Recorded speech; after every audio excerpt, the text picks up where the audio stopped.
നമസ്കാരം. അടുത്തിടെ ചൈനയിൽ HMPV എന്ന ഒരു വൈറസ് മൂലമുള്ള അണുബാധ പടർന്നു പിടിക്കുന്നതായിട്ടുള്ള റിപ്പോർട്ടുകൾ നിങ്ങൾ ശ്രദ്ധിച്ചാണ്.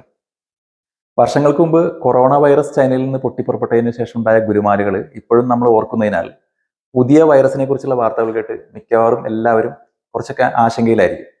അതുകൊണ്ട് എന്താണ് സംഭവം എന്ന് നമുക്കൊന്ന് നോക്കാം. HMPVയുടെ മുഴുവൻ പേര് ഹ്യൂമൻ മെറ്റാ ന്യൂമോ വൈറസ് എന്നാണ്.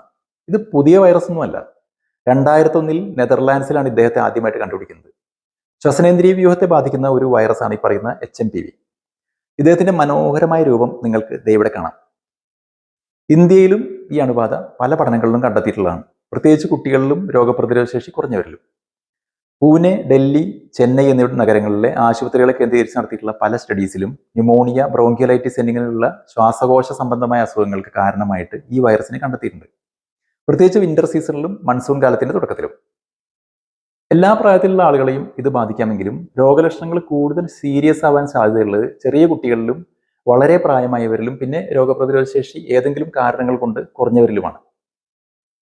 ചൈനയിൽ നിന്നുള്ള സമീപകാല വാർത്തകൾ അനുസരിച്ചിട്ട് പ്രത്യേകിച്ച് 10-12 വയസ്സിന് താഴെയുള്ള കുട്ടികളെയാണ് ഇപ്പോൾ ഇത് കൂടുതലായി ബാധിക്കുന്നത്. ചൈനയുടെ വടക്കൻ പ്രവിശ്യകളിൽ ഇത്തരം കേസുകൾ കൂടുതലായി കണ്ടുവരുന്ന ഒരു പ്രവണത കാണപ്പെടുന്നുണ്ട്. HMPV കേസുകളിൽ ഇപ്പോൾ ചൈനയിലുണ്ടായ ഈ വർധനവ് സ്വാഭാവികമായും മറ്റ് ശ്വാസകോശ സംബന്ധമായ അസുഖങ്ങളും വർദ്ധിച്ചുകൊണ്ടിരിക്കുന്ന ഒരു സമയത്ത് തന്നെയാണ് എന്നത് ഈ ശൈത്യകാലത്ത് ചൈനയിലെ ആശുപത്രികൾ രോഗികളെ കൊണ്ട് വല്ലാതെ തിങ്ങി നിറയുന്നതിന് കാരണമാകുന്നുണ്ട് എന്നതാണ് അവിടുത്തെ ഒരു പ്രധാന പ്രശ്നം. ഇത്തരമൊരു സാഹചര്യത്തിൽ ശ്വാസകോശ സംബന്ധമായ അസുഖങ്ങളുടെ ലക്ഷണങ്ങളെക്കുറിച്ചും അത് വഷളാകുന്നുണ്ടെങ്കിൽ എത്രയും പെട്ടെന്ന് തന്നെ വൈദ്യസഹായം നേടേണ്ടതിനെക്കുറിച്ചും പൊതുജനങ്ങളെ ബോധവൽക്കരിക്കേണ്ടത് പ്രധാനമാണെന്ന് എനിക്ക് തോന്നുന്നു. ആദ്യമായി എന്തൊക്കെയാണ് ഇതിന്റെ ലക്ഷണങ്ങൾ?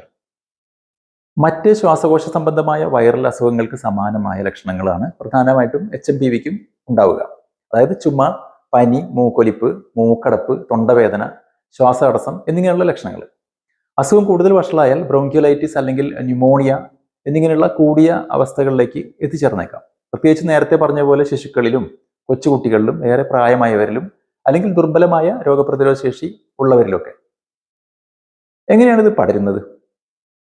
സാധാരണ ജലദോഷം പടരുന്നത് പോലെ തന്നെ രോഗി ചുമയ്ക്കുന്നതും തുമ്മുന്നതും വഴി അല്ലെങ്കിൽ രോഗിയോടുള്ള വളരെ ക്ലോസ് കോണ്ടാക്ട് കാരണം, രോഗബാധയുള്ള പ്രതലം തൊട്ട് കൈ കഴുകാതെ നമ്മുടെ മുഖം സ്പർശിക്കുമ്പോഴൊക്കെ.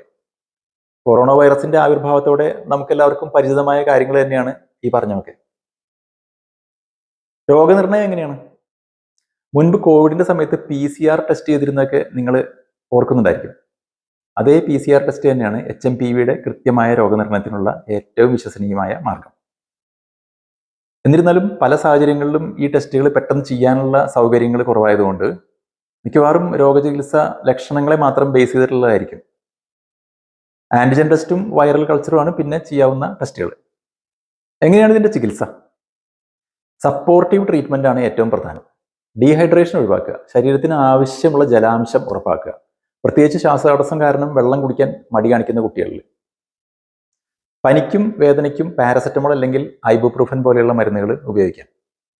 ഓക്സിജൻ തെറാപ്പി, കാര്യമായ ശ്വാസതടസ്സമുള്ളവർക്ക് ഓക്സിജന്റെ സപ്ലിമെന്റേഷൻ വേണ്ടി വന്നേക്കാം.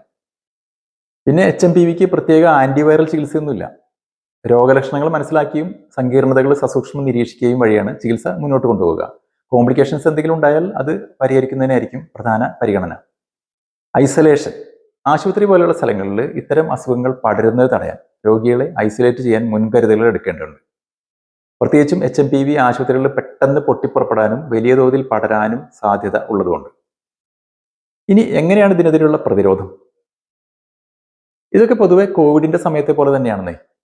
കൈകളുടെ ശുചിത്വം തന്നെ പരമപ്രധാനം. രോഗികളെ പരിചരിക്കുന്നവർ, ആരോഗ്യ പ്രവർത്തകർ എന്നിവർ കർശനമായും കൈ കഴുകലും കൈ ശുചിത്വവും പാലിക്കേണ്ടത് വളരെ അത്യാവശ്യമാണ്. സോപ്പും വെള്ളവും ഉപയോഗിച്ച് ഒരു 20 സെക്കൻഡ് നേരത്തേക്കെങ്കിലും കൈ നന്നായി കഴുകണം ഇടയ്ക്കിടയ്ക്ക്. അല്ലെങ്കിൽ നമ്മുടെ സാനിറ്റൈസർ ഉപയോഗിക്കണം. പിന്നെ ചുമയ്ക്കുമ്പോഴും തുമ്മുമ്പോഴും വായ അടച്ചു പിടിക്കാനും അല്ലെങ്കിൽ മുഖം മറച്ചു പിടിക്കാനും അസുഖമുള്ളപ്പോൾ മറ്റുള്ളവരുമായുള്ള അടുത്ത സമ്പർക്കം ഒഴിവാക്കാനും കുട്ടികളെയും മറ്റ് അസുഖമുള്ളവരെയും പ്രത്യേകം പഠിപ്പിക്കണം.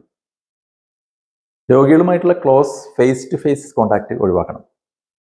രോഗികളായ വ്യക്തികളെ ഐസൊലേറ്റ് ചെയ്യേണ്ടത് അത്യാവശ്യമാണ്. വൈറസ് പടരുന്ന തടയാൻ വീട്ടിൽ തന്നെ തുടരാൻ രോഗികളെ ഉപദേശിക്കുക. കൂടുതൽ ടച്ച് ചെയ്യാൻ സാധ്യതയുള്ള സർഫേസുകളായ വാതിൽപ്പിടി, മൊബൈൽ ഫോൺ എന്നിവയൊക്കെ ഇടയ്ക്കിടയ്ക്ക് ഡിസിൻഫെക്റ്റന്റ് ചെയ്യണം. പിന്നെ നമുക്ക് എല്ലാവർക്കും അറിയുന്നത് പോലെ മാസ്ക് ധരിക്കുന്നത് ഇത്തരം അസുഖങ്ങൾ പടരാതിരിക്കാൻ വളരെയധികം സഹായിക്കും. ആർക്കൊക്കെയാണ് പ്രത്യേക പരിഗണന വേണ്ടി വരിക?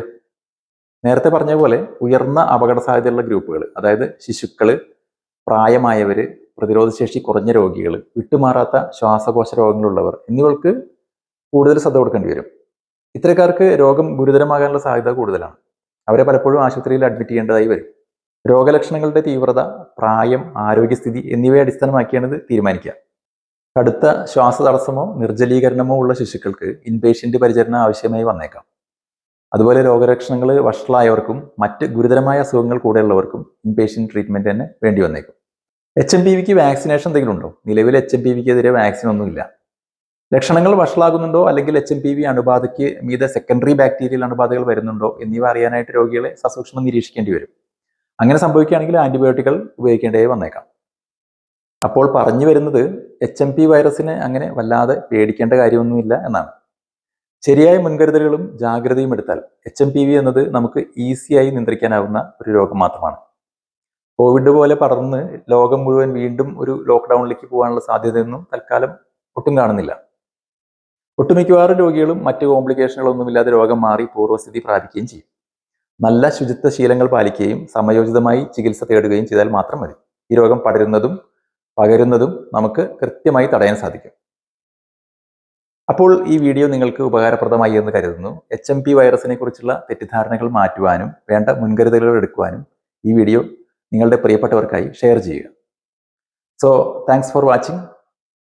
Let us work together to keep our community safe. Take care. Bye.